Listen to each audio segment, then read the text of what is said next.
Good morning students. ये बात करते हैं वर्कशीट नंबर 69 और इस हफ्ते की तीसरी वर्कशीट है और लास्ट वर्कशीट है इस हफ्ते की। 18 दिसंबर की फ्राइडे की ये वर्कशीट है और हमने आखिरी वर्कशीट्स के अंदर देखा था कि जो मानव नर का जो जनन तंत्र था वो किस प्रकार था उसके बारे में हमने जाना और मादा के बारे में भी जान लिया। अब आज हम पढ़ते हैं कि जब दोनों के जनन तंत्र के बारे में तो हमने पढ़ लिया। जब दोनों मिलते हैं तब क्या होता है और क्या क्या जो है हमें खुद को सुरक्षित रखने के लिए जो है कुछ बीमारियां होती हैं जो यौन संबंधी होती हैं उनसे सुरक्षित रखने के लिए हमको क्या करना चाहिए। ठीक है, तो आइए पढ़ते हैं। सबसे पहले एक परिभाषा है, निषेचन क्या होता है। तो वह विधि जिसमें नर युग्मक क्या है, शुक्राणु। नर के अंदर शुक्राणु बनते हैं और मादा युग्मक क्या है, अंडाणु। मादा के अंदर क्या बनता है, अंडे बनते हैं।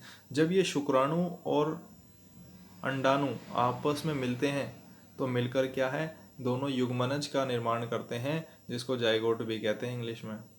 तो हम कह सकते हैं कि नर के शुक्राणु और मादा के अंडाणु का मिलकर युग्मनज का बनाना ही क्या कहलाता है, निषेचन कहलाता है। इसको फर्टिलाइजेशन भी कहते हैं इंग्लिश में। तो ये इम्पोर्टेंट परिभाषा है निषेचन की। बात करते हैं कि क्या होगा अगर अंडे का निषेचन ना हो। मान लेते हैं कि अंडे का निषेचन नहीं हुआ, कि अंडा नहीं बना, अंडे का निषेचन नहीं हुआ यानी शुक्राणु अंडाणु तक नहीं पहुंच पाए या कोई भी कारण रहा जिसकी वजह से ये निषेचन नहीं हुआ, तो क्या होगा। यदि अंड कोशिका का निषेचन नहीं होता, मान लेते हैं कि अंड कोशिका का निषेचन नहीं होता, तो यह लगभग 1 दिन तक जीवित रहता है। अगर निषेचन नहीं होगा यानी शुक्राणु अगर अंडाणु से नहीं मिल रहे हैं, निषेचन नहीं हो रहा, तो भी वो कब है, 1 दिन तक लगभग वो जीवित रहता है। जो अंड कोशिका है, अंडाशय प्रत्येक माह एक अंडे का मोचन करता है। मैंने बताया था पिछली वर्कशीट में कि हर महीने जो है अंडाशय के अंदर एक अंडे का जो है निर्माण होता है। और गर्भाशय की जो अंदरूनी, मान लीजिए गर्भाशय है, अब इस गर्भाशय के अंदर की जो ये अंदरूनी दीवार है, ये क्या होती है, हर महीने खुद को इस प्रकार से तैयार कर लेती है, मोटी हो जाती है और स्पंजी हो जाती है, ताकि अगर निषेचन हो जाए तो इसके अंदर जो भ्रूण है उसको पोषण ये देती रहे। ये जो मोटी परत है ये क्या है, उसको पोषण देती रहेगी। तो गर्भाशय के निषेचन ना हो पाने की स्थिति में इस परत की आवश्यकता। अब जो ये परत बनी है, मान लो कि निषेचन हुआ ही नहीं, कि अंडा तो बना लेकिन शुक्राणु आए नहीं, और जब शुक्राणु आकर नहीं मिले तो निषेचन नहीं हुआ। इसका मतलब ये हुआ कि इस परत का कोई लाभ नहीं है जब भ्रूण ही अंदर नहीं है। तो ये क्या होता है, अतः इस परत धीरे धीरे टूटकर योनि मार्ग से रक्त व म्यूकस के रूप में बाहर, तो ये क्या होती है, धीरे धीरे ये जो परत है वो टूटने लगती है और वह खून के रूप में, रक्त के रूप में या म्यूकस के रूप में बाहर निकलती है। और यह चक्र लगभग हर महीने, हर माह यह चक्र होता है। अतः इसे ऋतुस्राव, मासिक चक्र या रजोधर्म भी कहते हैं। तो इसी को जो है, अगर अंडे का निषेचन नहीं होता तो जो मोटी परत बनती है वो धीरे धीरे टूटती है और वो रक्त और म्यूकस के रूप में बाहर निकलती है। इसी को मासिक चक्र या रजोधर्म या ऋतुस्राव कहा जाता है। जनन स्वास्थ्य के बारे में बात करते हैं। ये इस चैप्टर की लास्ट वर्कशीट है, लास्ट टॉपिक्स चल रहे हैं इस चैप्टर के। बात करते हैं जनन स्वास्थ्य की। तो वह अवस्था, यह जनन स्वास्थ्य क्या है, ऐसी अवस्था जब व्यक्ति प्रजनन के लिए शारीरिक, भावनात्मक, व्यवहारिक वह सामाजिक रूप से पूर्ण रूप से स्वस्थ होता है। तो जनन स्वास्थ्य, हम उस स्वास्थ्य को या उस अवस्था को ही हम जनन स्वास्थ्य कहते हैं जब कोई भी व्यक्ति प्रजनन के लिए शारीरिक रूप से, भावनात्मक रूप से, व्यवहारिक रूप से व सामाजिक रूप से जो है वो पूर्ण रूप से स्वस्थ होता है। सामाजिक रूप से कि भाई हर चीज़ की एक एज होती है, एक लिमिट होती है। व्यवहार से आप, शरीर आपका जो है वो मैच्योर हो चुका है उस रूप से, तो सभी चीज़ें। एक व्यक्ति के लिए यह बहुत महत्वपूर्ण है कि वह अपने जनन स्वास्थ्य का पूरा ध्यान रखे, पौष्टिक आहार लेना चाहिए व प्रजनन अंगों की स्वच्छता का भी ध्यान रखना चाहिए। परिवार नियोजन की आवश्यकता। आप देखिए, परिवार नियोजन से मतलब है कि आपको क्या है, जो है परिवार को जो है अपने को एक प्लानिंग करनी होती है कि भाई एक प्लानिंग करते हैं कि परिवार का नियोजन किस प्रकार करना है। तो परिवार नियोजन ना केवल माता पिता व उनकी संतान के लिए भी उपयोगी होता है, बल्कि अगर परिवार नियोजन होगा कि आपके 2 बच्चे हैं, किसी के 10 बच्चे हैं, किसी के 6 बच्चे हैं, किसी के 5 बच्चे हैं, तो अगर आप परिवार का नियोजन नहीं करेंगे तो उससे परिवार नियोजन से क्या है, समाज का भी फायदा होता है, राष्ट्र का भी फायदा होता है। और बच्चों के जन्म को नियंत्रित करके, हम अगर बच्चे के जन्म को नियंत्रित करके रखेंगे कि भाई 2 ही बच्चे हों या 3 ही बच्चे हों, इस तरीके से अगर हम एक लिमिट बना के रखेंगे तो उससे हमारे राष्ट्र की जो अर्थव्यवस्था है, देश की अर्थव्यवस्था है, वह जो अन्य स्रोतों का जो संरक्षण है वो भी किया जा सकता है। कि हमारे पास रहने के लिए मान लीजिए कम जगह है, तो हमारे पास बच्चे अगर कम रहेंगे तो हम उसके अंदर आसानी से रह सकते हैं। और अगर हमारे पास हमारी इनकम ज़्यादा नहीं है, हमारे ज़्यादा नहीं कमाते और बच्चे ज़्यादा हैं, तो उन पे खर्चे भी ज़्यादा होंगे। तो इन सब चीज़ों को ध्यान में रखना चाहिए। परिवार नियोजन की आवश्यकता इन्हीं सब चीज़ों के कारण होती है।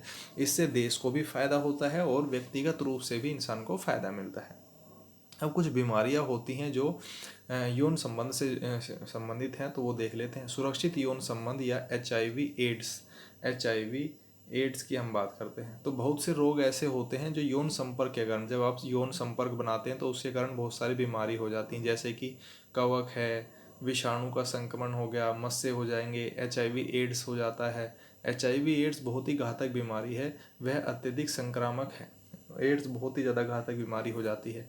यह असुरक्षित यौन संबंध से फैलता है। अगर आप असुरक्षित यौन संबंध बनाएंगे तो उससे ये फैलता है। यदि किसी अवरोध जैसे कंडोम का उपयोग किया जाएगा, यह रोग एक साथी से दूसरे तक नहीं पहुंचता। तो अगर कंडोम का उपयोग करके यौन संबंध बनाए जाते हैं तो यह रोग एक से दूसरे में नहीं पहुंचता। अब परिवार का जो हम नियोजन की बात कर रहे थे कि क्यों ज़रूरत है, वो तो हमने देख लिया, लेकिन किया कैसे जाए उसके लिए बहुत सारी प्रक्रियाएं हैं, वो हम पढ़ लेते हैं कि परिवार का नियोजन का उपाय क्या है। सबसे पहला है यांत्रिक अवरोध, कि आप मैकेनिकल जो है वो रिस्ट्रिक्शन लगा दें। जैसे कि इस विधि के द्वारा जो नर के शुक्राणु होते हैं वो अंड कोशिका के पास तक नहीं पहुंचते, उनके बीच में अवरोध होता है। उदाहरण कंडोम जिसे कहा जाता है। तो ये एक तरीका है जिससे परिवार का नियोजन हो सकता है। दूसरा, हार्मोन के संतुलन में परिवर्तन। जैसे इस विधि में हार्मोन के असंतुलन के कारण समय पर अंडे का मोचन नहीं होता। कि अगर शरीर के जो हार्मोन है वही उन्हीं के अंदर कुछ संतुलन में परिवर्तन कर दिया जाए तो अंडे का मोचन जो है वो नहीं होगा, यानी निषेचन नहीं हो पाएगा। और इससे जो है यह असंतुलन जो है गर्भ निरोधक गोलियां आती हैं, इंजेक्शन आते हैं, उनके द्वारा आप इसको ये हार्मोनल चेंजेस या हार्मोनल बदलाव किए जा सकते हैं। लंबे समय तक इनका सेवन करना शरीर के लिए हानिकारक होता है। कभी भी जो गर्भ निरोधक गोलियां होती हैं, इंजेक्शन होती हैं, अगर इनका जो है लंबे समय तक लगातार उपयोग किया जाएगा तो शरीर को नुकसान पहुंचा देती है। आई यू डी एक तरीका है, इसको कहते हैं इंट्रा यूट्राइन डिवाइस एक तरीका होता है। इस विधि में डॉक्टर द्वारा महिला के शरीर में एक यंत्र को लगा दिया जाता है जो शुक्राणु तक अंडाणु तक पहुंचने से रोकता है। उदाहरण कोपर्टी। तो इंट्रा यूट्राइन डिवाइस है, महिला के अंदर इसको लगा दिया जाता है, जिससे क्या है जो शुक्राणु है वो अंडाणु तक नहीं पहुंच पाते, जिसका एक उदाहरण है कोपर्टी। शल्य क्रिया, इस विधि द्वारा युग्मकों का स्थानांतरण रुक जाता है। पुरुष में यदि शुक्र वाहिका को अवरोध कर दिया जाए, जो पुरुषों में जो शुक्र वाहिका है अगर उसे बीच में से अवरोध कर दिया गया कहीं से, तो वो शुक्राणु चलेंगे ही नहीं, आगे बढ़ेंगे ही नहीं, उनका स्थानांतरण नहीं हो पाता। इसे वैसेक्टमी कहते हैं। महिलाओं में भी क्या करते हैं, जो अंड वाहिका है, जो अंडे को ले जाने वाली जो ये वाहिका थी दोनों तरफ से, इसमें जो है एक अवरोध उत्पन्न कर दिया जाता है डॉक्टरों के द्वारा, जिससे जो अंडाएं हैं वो गर्भाशय तक नहीं पहुंच पाते। यहाँ तक गर्भाशय तक जो अंडे बने हैं वो नहीं पहुंच पाते और निषेचन नहीं होता। इसे ट्यूबेक्टमी कहते हैं। तो वैक्सेटमी जो पुरुषों में अंदर होती है और ट्यूबेक्टमी जो है वो किसमें, महिलाओं में देखने को मिलती है। तो ये आपकी वर्कशीट है, क्वेश्चन एक बार देख लेते हैं। निषेचन क्या होता है, आपको निषेचन का सबसे ऊपर सबसे पहली परिभाषा निषेचन ही है। क्या होता है जब अंडे का निषेचन अगर नहीं होगा तो क्या होगा, मैंने आपको बताया था। परिवार नियोजन के ये 7 जो तरीके हैं, ये परिवार नियोजन के ही विभिन्न उपाय हैं। कि आपने यांत्रिक अवरोध लगा दिया, हार्मोन में संतुलन का परिवर्तन कर दिया, आईयूडी का इस्तेमाल करा, शल्य क्रिया की, ठीक है। उसके बाद रजोधर्म या मासिक चक्र किसे कहते हैं, तो रजोधर्म और मासिक चक्र आपको ऊपर बता दिया गया है। जनन स्वास्थ्य क्यों महत्वपूर्ण है, यहाँ से आपको मिल गया। HIV/AIDS से कैसे बचा जा सकता है, तो आप जो है यांत्रिक तरीकों का इस्तेमाल कर सकते हैं HIV/AIDS से बचने के लिए। तो ये आपकी वर्कशीट है, इस हफ्ते की लास्ट वर्कशीट, और इस चैप्टर की भी लास्ट वर्कशीट ही आप मानकर चलिए। कंसेप्ट तो इसके सभी इसमें कंप्लीट हो चुके हैं। Thank you very much.